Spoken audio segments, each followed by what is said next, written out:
The morning sky hung heavy and colourless over the Iowa plains that first day of October in 1944, the kind of pewter dawn that promised nothing but cold hours ahead.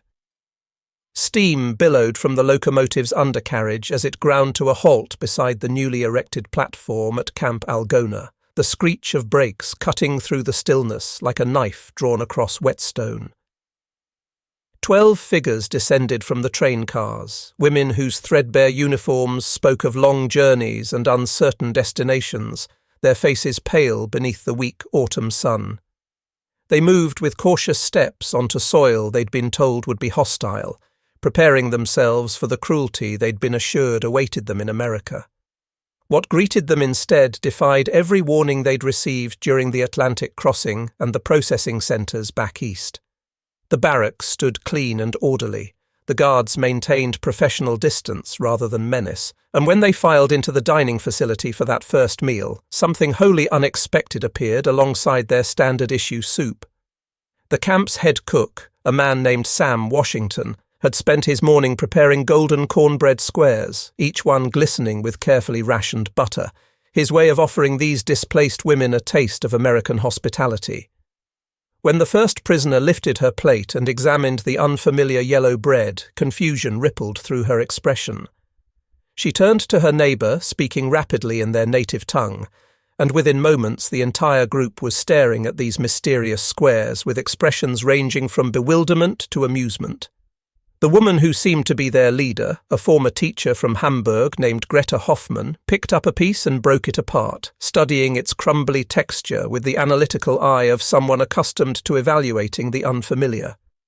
Her verdict came swift and thoughtless, the German words echoing through a mess hall that had suddenly fallen silent. "This isn't even bread," she announced, her voice carrying that particular brand of mockery that comes from nervous laughter in uncertain circumstances. The other women joined in, their mirth genuine but thoughtless, the first moment of levity they'd experienced since capture. In the kitchen doorway, Sam Washington felt the laughter strike him like a physical blow, watching these strangers dismiss with casual cruelty something he'd offered in good faith. His expression transformed, joy curdling into hurt that went deeper than mere offence, touching something raw about dignity and effort, and the assumption that kindness would be recognised for what it was. The guards shifted uncomfortably, their initial goodwill toward these prisoners evaporating in the face of what felt like contempt.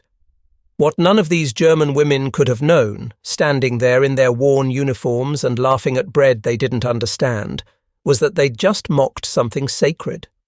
Food that had sustained communities through impossible hardship. Sustenance that represented survival itself for people who'd had nothing else. And in the days ahead, they would discover that sometimes the things we thoughtlessly ridicule become the very things that teach us our most important lessons about humanity.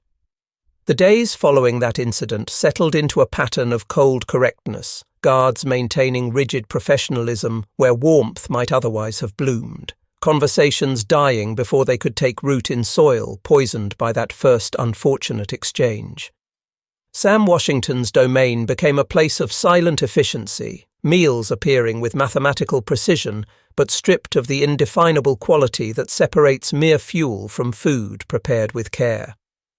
The cornbread vanished from rotation entirely, replaced by institutional white bread that arrived pre-sliced in waxed paper, as flavourless as cardboard and just as forgettable. Sam moved through his duties with the mechanical competence of someone performing familiar tasks while his mind dwelt elsewhere,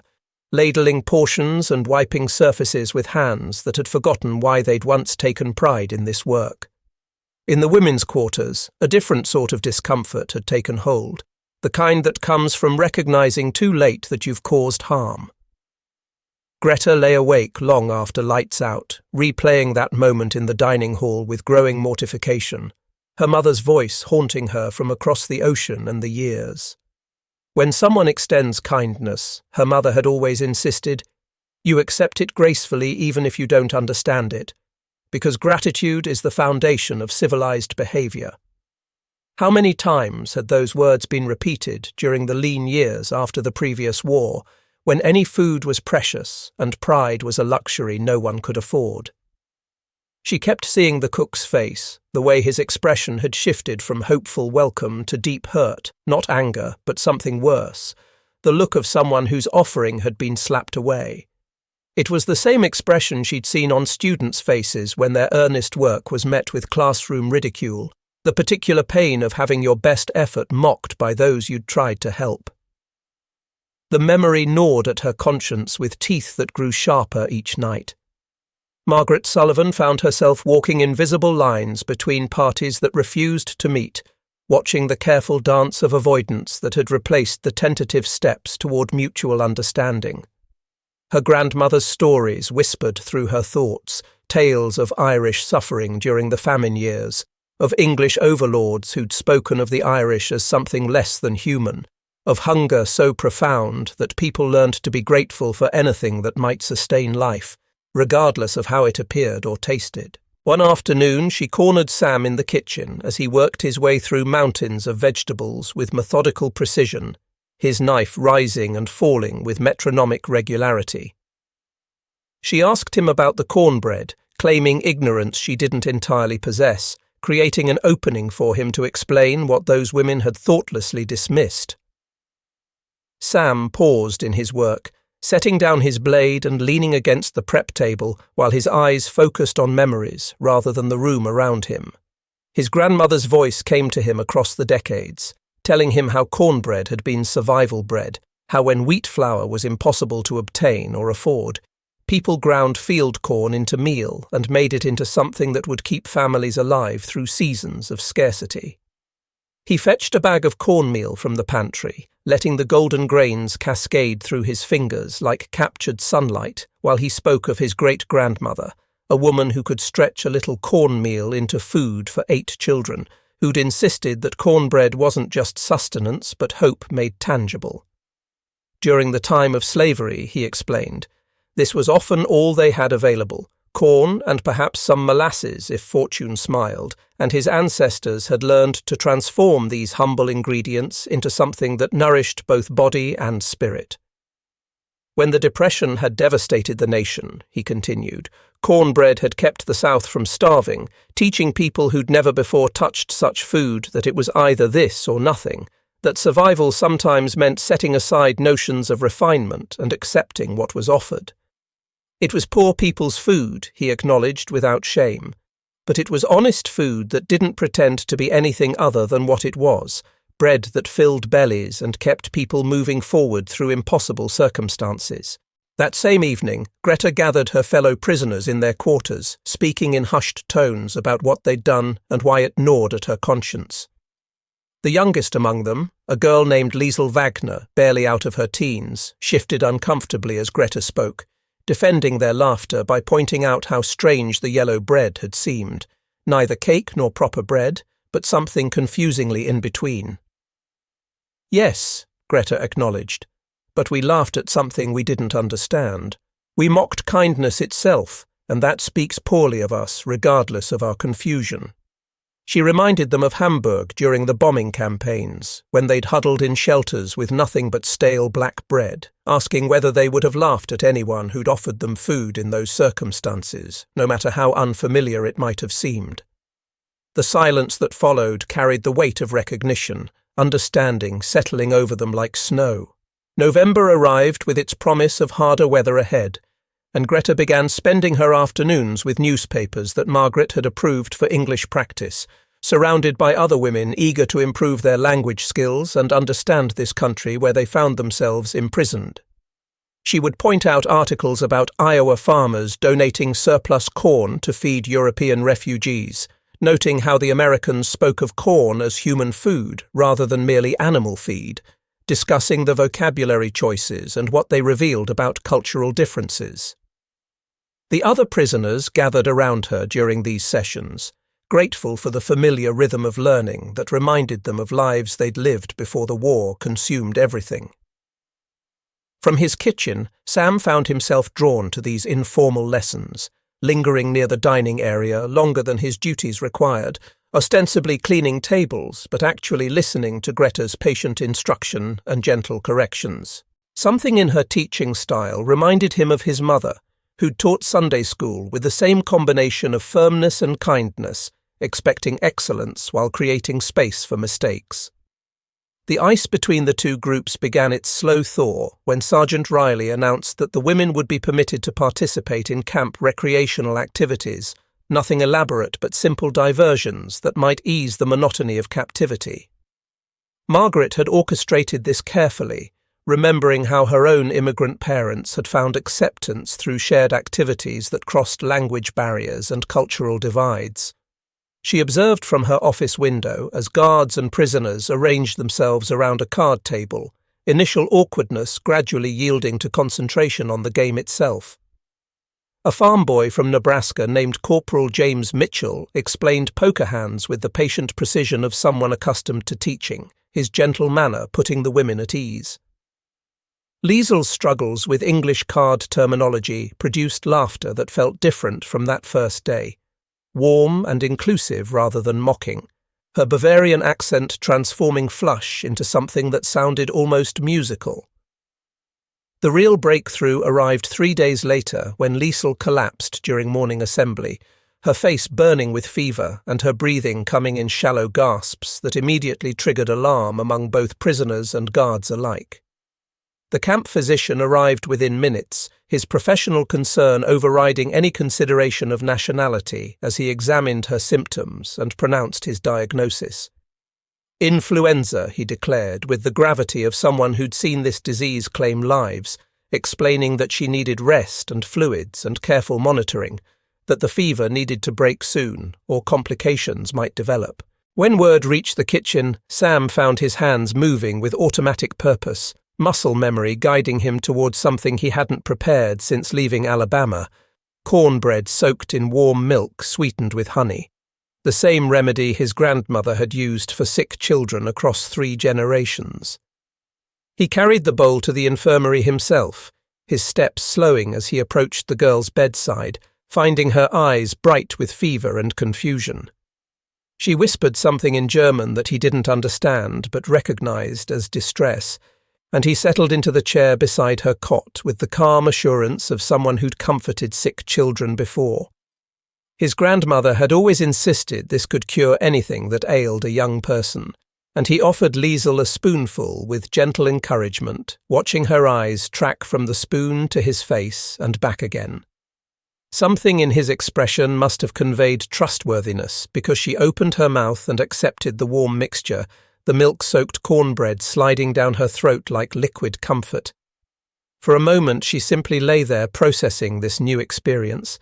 Then her fevered eyes brightened with something beyond illness, gratitude and recognition mingling in her expression as she whispered thanks in heavily accented English and accepted another spoonful. "It tastes like hope," she murmured in German, and though Sam didn't understand the words, he understood the tone, the way her small smile suggested that some barrier had just crumbled. From the infirmary doorway, Greta observed this exchange with dawning comprehension, recognizing that what she was witnessing transcended nationality and language, one human being caring for another with the simple compassion that needed no translation. The cornbread that had seemed so foreign, so worthy of mockery, now revealed itself as something universal, the desire to comfort and heal and offer sustenance when it was needed most. The letter-writing privileges arrived in the 3rd week of November, delivered by a Red Cross representative whose credentials carried the weight of international humanitarian law. Margaret made the announcement during evening assembly, her voice maintaining professional neutrality, while her eyes betrayed hope that this development might further bridge the remaining gaps between guards and prisoners. Each woman would be permitted 1 letter monthly to immediate family, she explained, with all correspondence subject to security review, but personal messages guaranteed transmission through proper international channels. Greta felt her heart surge against her ribs like something wild and desperate for freedom, 4 months having passed since she'd last received word from her sister Anna in Hamburg. 4 months of not knowing whether the apartment near the harbour still stood, or whether Anna's children remained safe, or whether anything familiar had survived the relentless aerial bombardments. The silence had become its own torture, imagination filling the void with increasingly terrible possibilities. The women spent the following days crafting their letters with the care of jewelers setting precious stones, each word weighed and measured against the knowledge that these few paragraphs might constitute their only connection to the world they'd left behind. Greta wrote and rewrote her message to Anna, struggling to balance honesty with reassurance, finally settling on careful sentences that described Iowa's endless horizons and the fair treatment they received and the strange yellow bread made from corn that tasted different but filled their stomachs and was prepared with genuine care. She asked Anna to kiss the children and tell them their aunt thought of them constantly, each word carrying freight too heavy for mere ink and paper. Throughout the camp, the atmosphere shifted toward cautious optimism, voices carrying lighter tones and conversations flowing with more animation as the women contemplated renewed contact with home. The guards noticed the change, remarking among themselves about how letter-writing privileges seemed to have lifted spirits in ways that adequate food and shelter never quite managed. Sam found himself humming old spirituals as he worked, his movements carrying rhythms that suggested his own burden had lightened somewhat, even if it hadn't entirely lifted.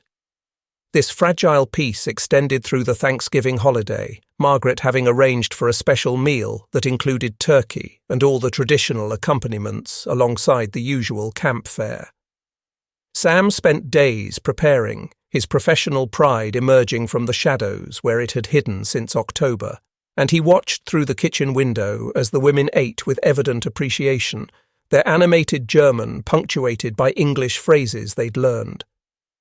Liesel, fully recovered from her illness, announced in carefully pronounced English that everything was delicious, then asked what the yellow pieces in the stuffing were called, her innocent question drawing warm laughter rather than the mocking kind. Cornbread stuffing, Corporal Mitchell explained with a grin. Same cornbread as before, just prepared differently, and the comment hung in the air for a moment before everyone relaxed into shared amusement, even Sam allowing himself a small smile from the kitchen. But December brought news that shattered everything like glass striking stone, telegrams arriving that would transform the tentative harmony into something deeper and more terrible than mere awkwardness. Margaret received the first notification, her hands trembling as she read the official message that Sam's son Marcus had been listed as missing in action following a naval engagement somewhere near the Philippines. The words swimming before her eyes as she thought of her own gold star and the terrible weight of not knowing transformed into the crushing certainty of loss. She found Sam mechanically peeling potatoes, his movements automatic while his mind wandered dark territories, and she delivered the news with as much gentleness as such information permitted.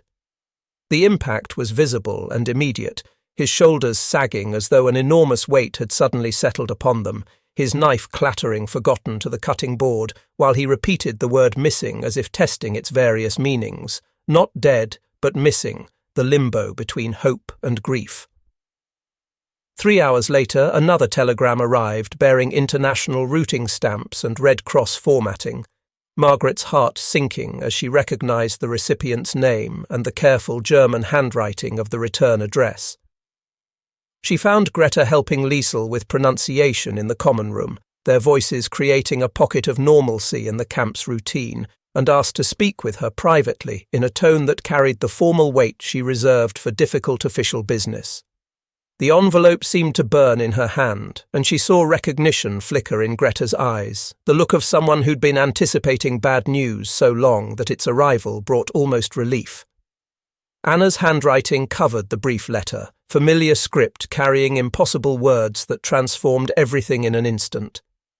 Hamburg had been bombed again, the harbour district obliterated. Anna missing and presumed dead in the rubble of their childhood neighbourhood, while her children had been evacuated to relatives in the countryside. But Anna herself had vanished into chaos and flame like a ghost dissolving into smoke. That night, two figures sat in separate buildings united in their grief. Sam staring at untouched food while thinking of his son somewhere in the vast Pacific. Greta clutching Anna's final letter while tears fell silently onto her pillow. the bridges they'd begun building suddenly seeming fragile as spider silk against hurricane winds of loss that respected no boundaries of nationality or race or circumstance. Grey December settled over Camp Algona like a funeral shroud, bringing with it a silence that seemed to muffle even the wind through bare branches, the routines continuing with mechanical precision but drained of life like water from a vessel with a crack in its base. Greta moved through her days like someone sleepwalking, her teaching sessions abandoned and her English practice replaced by vacant stares at walls that held no answers to questions she couldn't articulate.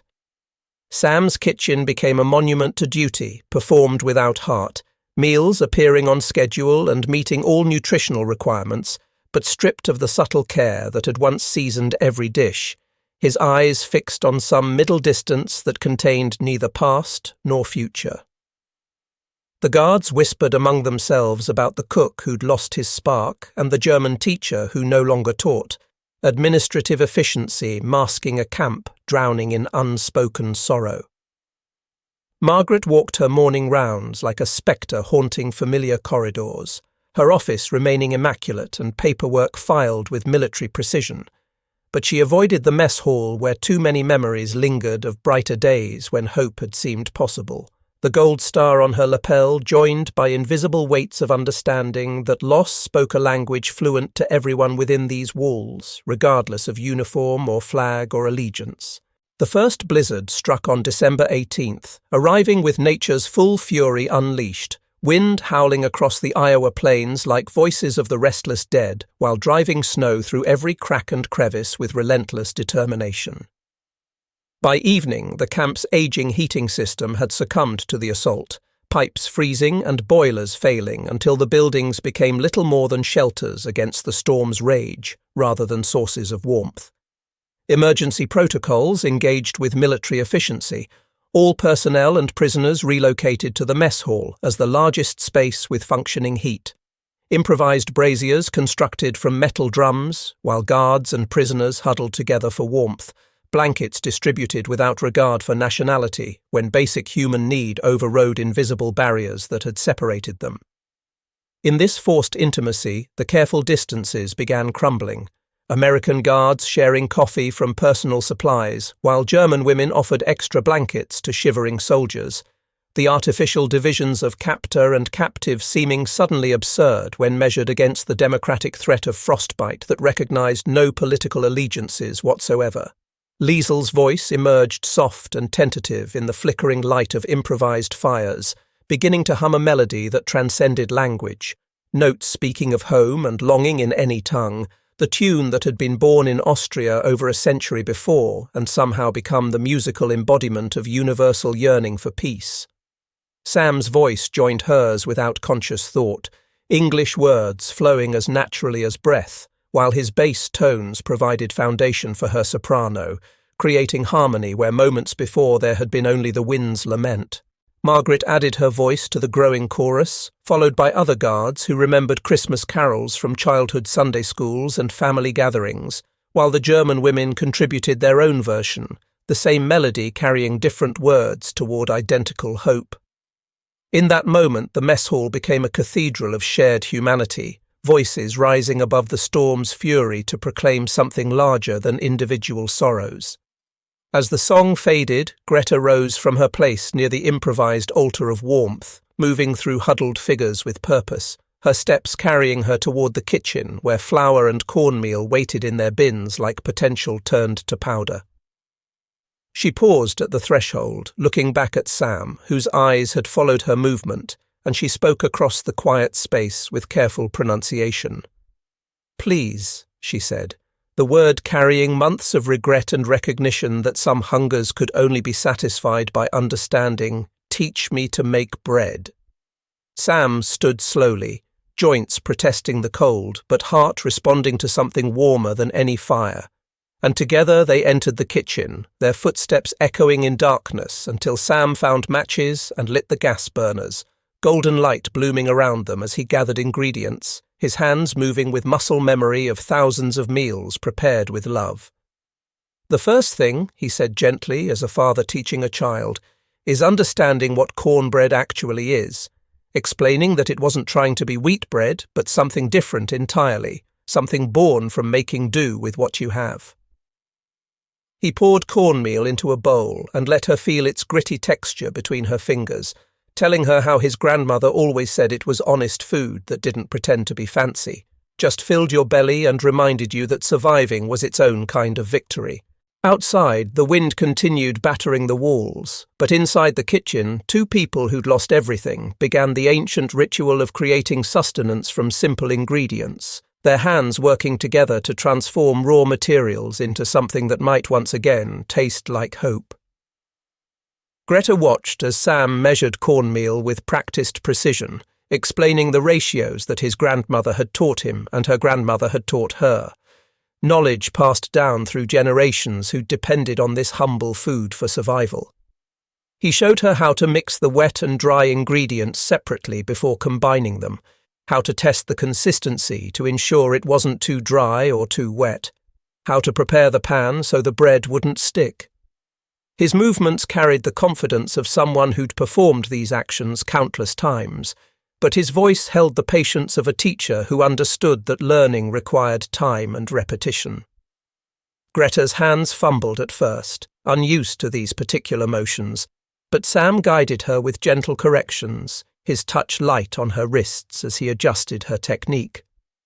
She found herself thinking of her students back in Hamburg, how she'd guided their hands through difficult penmanship exercises, the satisfaction of watching understanding dawn in their eyes when they finally grasped a concept that had previously eluded them.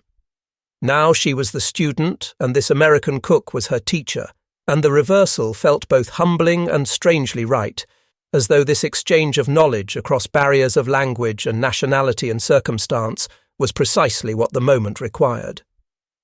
The batter came together under their combined efforts, golden and textured, and Sam poured it into a prepared pan before sliding it into the oven. The waiting that followed felt heavy with significance, both of them standing in the warm kitchen while outside the storm raged on and in the mess hall their companions huddled around dying fires. Greta broke the silence first, speaking in halting English about Hamburg, about her sister Anna, who would never read another letter, about the children who were now orphans being cared for by relatives Greta had never met. Sam listened without interruption, then spoke about Marcus, about not knowing whether his son was alive or dead or suffering somewhere beyond reach, about the particular torture of absence without confirmation. Their grief became a bridge between them, shared pain creating understanding that transcended their differences. When the cornbread emerged from the oven, golden and fragrant, Sam cut 2 pieces, and they stood together eating in silence, the warm bread tasting of something more than mere ingredients, carrying within it the weight of history and suffering, and the stubborn human refusal to surrender to despair. Greta chewed slowly, really tasting it for the first time, recognizing not just the flavor, but the story it told, generations of people making do with what they had, transforming scarcity into sustenance through will and skill and determination. She thought of the black bread in Hamburg shelters, how grateful they'd been for even that, and shame washed over her again for having mocked this bread when it was first offered, for laughing at something she hadn't bothered to understand. Sam seemed to sense her thoughts because he spoke quietly about how folks sometimes don't recognize kindness when it's offered in unfamiliar forms, about how understanding requires setting aside assumptions and being willing to learn, about how he'd had to learn that lesson himself more times than he could count. They stood there in the kitchen while the storm howled outside, 2 people from different worlds finding common ground in shared loss and shared bread. And when they finally returned to the mess hall carrying plates piled with cornbread for the others, something fundamental had shifted between them, between all of them really. Guards and prisoners alike recognizing that the barriers they'd maintained were smaller than the humanity that connected them. The days following the blizzard brought a thaw that had nothing to do with temperature, conversations flowing more freely as invisible walls crumbled, guards and prisoners discovering shared interests and common experiences that had been obscured by assumptions and preconceptions. Greta resumed her teaching sessions, but now they included American guards who wanted to learn German phrases, creating exchanges that went both directions, language becoming a bridge rather than a barrier. Sam's kitchen regained its warmth, not just the heat of ovens and stoves, but the indefinable quality that comes from food prepared by someone who cares about the people who'll eat it, and cornbread reappeared on the menu to quiet appreciation rather than mockery, the women having learned its story and what it represented. Margaret watched these developments with cautious optimism, remembering how her grandmother had always insisted that breaking bread together was the oldest form of peacemaking, that sharing food created bonds that politics and ideology could never quite sever. She found herself thinking of Tommy less as an absence and more as a presence, his memory woven into the fabric of who she'd become rather than a wound that wouldn't heal, and she wondered if perhaps this was what moving forward actually meant. Not forgetting, but incorporating loss into the ongoing story of life. The letters that arrived in late December brought mixed news, some families confirming deaths while others reported survivals against impossible odds, each piece of paper carrying the weight of worlds transformed by war's relentless hunger. Greta learned that Anna's children were safe with their aunt in Bavaria, far from the bombing campaigns, and while this couldn't restore her sister, it provided a thread of connection to family that felt like lifeline thrown to someone drowning. Sam received no further news about Marcus, the silence neither confirming death nor promising life, but he found himself able to function within that uncertainty rather than being paralyzed by it, grief becoming something he carried rather than something that carried him. Winter deepened its grip on Iowa, temperatures plunging and snow accumulating in drifts that transformed the landscape into something alien and beautiful. The camp settling into rhythms dictated by weather and necessity, and the slow work of human beings learning to see each other as something other than enemies. Greta began teaching Sam German during quiet afternoon hours in the kitchen, his pronunciation making her laugh in ways that felt healing rather than mocking, the sound of genuine amusement at shared struggle rather than contempt for failure. He taught her cooking techniques in return, showing her how to make not just cornbread, but biscuits and gravy and all the other southern foods that had sustained his family through generations of hardship, each recipe carrying stories of people who'd survived impossible circumstances through stubborn determination and mutual support. The other prisoners joined these informal sessions, learning to cook American foods while teaching the guards German phrases and songs. The mess hall becoming a classroom where everyone was both teacher and student, knowledge flowing in all directions without regard for who was captor and who was captive. Liesel proved particularly adept at languages, her young brain soaking up English with remarkable speed, and she became an unofficial translator during these exchanges, her cheerful personality and genuine curiosity about American culture making her a favorite among the guards. Corporal Mitchell taught her baseball terminology, and she taught him German folk songs, the two of them creating a friendship that transcended the official relationship of guard and prisoner, both young enough to still believe that the world might someday return to sanity. Christmas arrived with its freight of memory and loss, the holiday impossible to celebrate fully when so many had died and so much remained uncertain, but Margaret arranged for a special meal that acknowledged both the season and the circumstances. Sam prepared a feast by camp standards, turkey and stuffing, and all the traditional accompaniments, including cornbread prepared 3 different ways, each variation representing a different region's approach to this humble food. The women contributed what they could, German Christmas cookies made from carefully hoarded ingredients and traditional decorations crafted from whatever materials could be found or repurposed. The mess hall was transformed for the evening, strings of paper chains hung from the rafters and candles placed carefully on tables, creating an atmosphere that approached festive despite everything weighing against it. When they gathered for the meal, Margaret stood to speak, her voice carrying across the room with the authority of command softened by genuine emotion.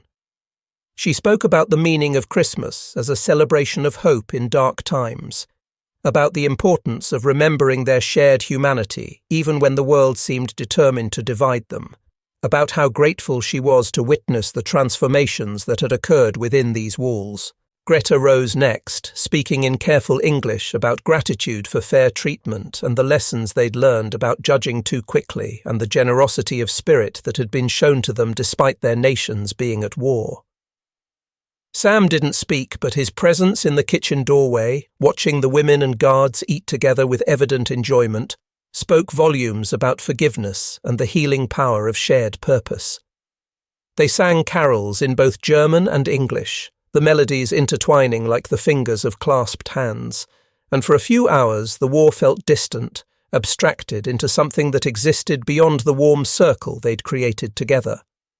When the meal ended and people began drifting back to their quarters, Greta sought out Sam to thank him personally for everything he'd taught her, not just about cooking, but about dignity and generosity and the importance of understanding before judging. He accepted her thanks with quiet grace, then surprised her by offering a jar of cornmeal to take with her, explaining that his grandmother had always said sharing your stores with others was the surest way to ensure there would be enough for everyone. The gesture brought tears to Greta's eyes, this simple gift representing so much more than mere ingredients, and she accepted it with both hands as though receiving something sacred. The new year arrived with its customary promise of renewal, 1945, bringing with it hope that perhaps the war might finally end, though no one knew when or how or what the world would look like when the fighting stopped.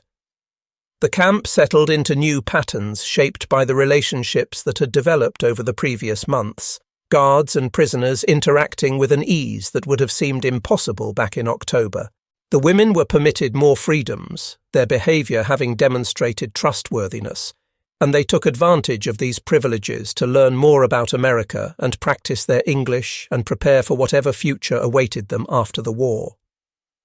Greta taught formal English classes now, sanctioned by camp authorities as beneficial for both prisoners and guards, her natural teaching ability creating a classroom atmosphere that felt more like collaboration than instruction. She incorporated American newspapers and magazines into her lessons, using them to teach vocabulary, while also exposing the women to American culture and values, helping them understand this country that had become their temporary home. Sam continued his cooking lessons, which had expanded to include some of the male prisoners from the main camp who'd expressed interest in learning new techniques, the kitchen becoming a place where nationality mattered less than willingness to learn and contribute. He found satisfaction in passing on knowledge his grandmother had given him, the chain of learning extending across generations and now across oceans, connecting people who might otherwise have remained strangers or enemies. The telegram about Marcus arrived on a frozen February morning, the envelope's appearance causing Sam's hands to shake as he opened it with trembling fingers, preparing himself for the worst possible news. Instead, he found words that seemed almost miraculous. Marcus had been found, injured but alive, recovered from a life raft where he'd drifted for weeks after his ship went down, currently hospitalized in San Diego but expected to make a full recovery. Sam's knees went weak with relief, the weight he'd been carrying for months suddenly lifting like fog burned away by morning sun. And he found himself laughing and crying simultaneously, the emotional release overwhelming in its intensity. Margaret was the first person he told, finding her in the office and barely able to get the words out through his tears, and she embraced him with genuine happiness that transcended their professional relationship. Two parents who understood what it meant to receive impossible news. When Greta heard about Marcus, she sought Sam out in the kitchen, finding him still dazed with relief and joy, and she offered her congratulations in German before remembering to switch to English, her own eyes bright with tears because she understood exactly what this news meant to him. They stood together in the kitchen, where they'd learned to make cornbread together during the blizzard, and Sam surprised himself by suggesting they make a celebratory batch right now, muscle memory and joy combining to guide his hands through familiar motions, while Greta assisted with growing confidence.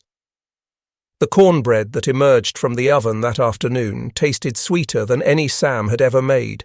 flavoured by relief and gratitude and the recognition that sometimes miracles still happened even in the midst of war and loss. Spring came late to Iowa that year, March arriving with lingering cold before finally surrendering to April's warmth, the transformation from winter to growing season mirroring the transformations that had occurred within Camp Algona's walls.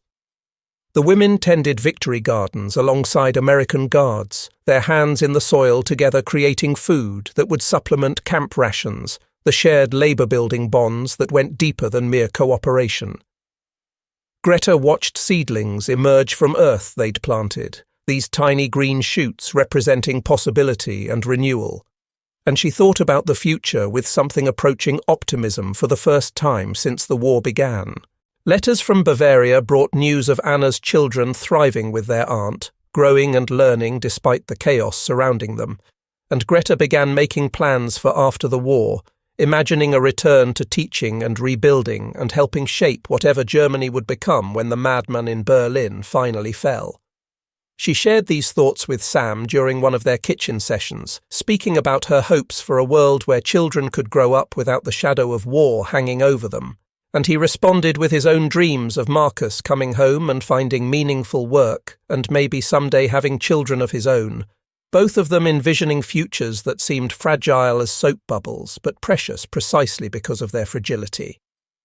The news from Europe grew more encouraging as spring advanced into summer, reports of Allied advances and German retreats suggesting that perhaps the end might finally be approaching, though at terrible cost.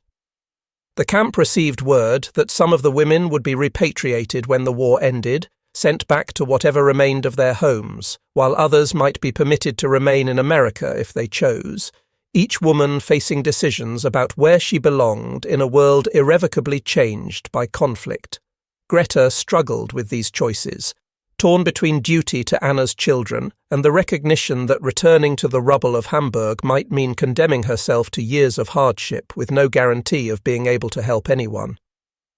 She discussed the dilemma with Margaret, who listened with the wisdom of someone who'd learned that there were rarely easy answers to difficult questions, and together they explored options that might allow Greta to support the children from America while building a new life far from the devastation. Sam offered his own perspective, pointing out that sometimes survival meant accepting that you couldn't save everyone, but you could honour those you'd lost by living fully and helping others when opportunity permitted, that guilt was a natural response to surviving when others didn't, but it shouldn't become a prison preventing forward motion.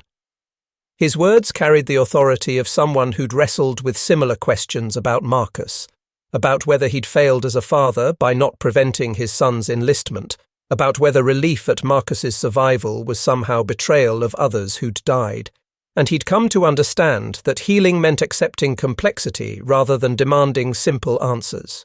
The war in Europe ended in May, news arriving that sent ripples of complicated emotion through the camp, Americans celebrating while German prisoners grappled with what defeat meant for their homeland and their futures. Greta found herself strangely numb to the news, unable to muster the patriotic grief she'd once imagined feeling at Germany's fall, because she'd spent too many months learning to see the conflict from other perspectives, understanding that victory and defeat were abstractions that meant little compared to the concrete realities of survival and loss and the daily work of remaining human in inhuman circumstances. The camp authorities began processing prisoners for repatriation, a slow bureaucratic procedure that would take months to complete, and in the interim life continued with its established rhythms of work and learning and shared meals that had become the fabric of their days. Greta made her decision to remain in America if permitted, reasoning that she could send money to support Anna's children more effectively from here than by returning to Hamburg's ruins and competing for scarce resources, that building a life in this country might honour her sister's memory better than drowning in grief among the rubble. Margaret helped her navigate the complex immigration procedures, calling in favours and working through channels to secure the necessary permissions, her own experience with bureaucracy proving invaluable in cutting through red tape that might otherwise have delayed things indefinitely. Summer brought its own changes, prisoners who were being repatriated saying their goodbyes to those who'd become friends rather than merely fellow captives, the partings bittersweet as people who'd shared extraordinary circumstances faced separation and uncertain futures. Liesel was among those returning to Germany, eager to reunite with family despite the hardships that awaited, and her departure left a hole in the camp's social fabric that everyone felt. She hugged Greta with fierce strength, promising to write and to visit Anna's children and to carry messages to anyone else who needed contact with someone remaining in America, her youthful optimism undiminished by everything she'd witnessed and endured. Corporal Mitchell accompanied her to the train platform when her time came, the two young people saying goodbye with obvious emotion, and Greta watched this parting with understanding that the connections formed in adversity were often the strongest precisely because they'd been tested by circumstances that stripped away pretense and revealed essential character. The camp felt emptier as prisoners departed, the population dwindling toward the skeleton crew of Germans who'd chosen or been permitted to remain, and operations began shifting toward closure as the military decided what to do with facilities no longer needed for their original purpose. Margaret received orders transferring her to another posting, her time at Algona coming to an end with the war's conclusion, and she spent her final weeks ensuring that those remaining would be properly cared for, that the relationships built here wouldn't simply dissolve when official oversight ended. On her last day, Margaret gathered everyone in the mess hall for a final meal, Sam having prepared a feast that rivaled the Christmas dinner, with cornbread taking pride of place alongside all the other dishes. She spoke about what she'd learned from her time here, about how easy it was to see enemies in the abstract and how much harder but more important it was to recognize shared humanity in concrete individuals, about how grateful she was to have witnessed the transformations that had occurred within these walls. Greta responded on behalf of the remaining prisoners, speaking in confident English about the lessons they'd learned and the debts they could never repay, and the hope that somehow the understanding forged here might spread beyond this small corner of Iowa. Sam said nothing, but his presence spoke volumes, this man who'd been hurt by thoughtless mockery but had found the grace to teach rather than retreat into wounded pride, whose cornbread had become a symbol of reconciliation and the possibility of healing even the deepest divisions. They ate together one last time, the meal carrying freight of memory and meaning that transformed simple food into communion, and when it ended, people lingered rather than dispersing, reluctant to let go of this moment and what it represented. The camp officially closed in September, the remaining German prisoners transferred to other facilities or released into American society depending on their individual circumstances, the buildings that had housed so much humanity returning to silence and eventual decay. Greta found work teaching German at a small college in Iowa City, her credentials and Margaret's recommendations opening doors that might otherwise have remained closed, and she settled into a new life that honored her past while embracing an uncertain future. She sent money to Bavaria regularly, maintaining connection with Anna's children through letters that chronicled their growth and her own gradual adjustment to this country that had become home. Sam returned to Montgomery where Marcus was recovering, father and son rebuilding their relationship after years of separation and the trauma of war, learning to talk about what they'd experienced and finding healing in honest conversation and shared work. He opened a small restaurant that specialized in Southern food, his cornbread becoming locally famous among people who understood its significance as more than mere bread, and sometimes he would tell customers about the German woman who'd once mocked it before learning its story, about how food could bridge divisions that seemed insurmountable, about how teaching and learning were acts of mutual generosity that transformed everyone involved. Years passed and the world moved on, the war receding into history while those who'd lived through it carried its lessons forward in ways large and small. Greta never returned to Hamburg, but she raised money for reconstruction efforts and sponsored several of Anna's grandchildren to attend university in America, creating opportunities that might not otherwise have existed. She thought often of that December blizzard and the kitchen where she'd learned to make cornbread, recognizing it as the moment when everything had shifted, when she'd moved from seeing Americans as captors to understanding them as people with their own stories of struggle and survival.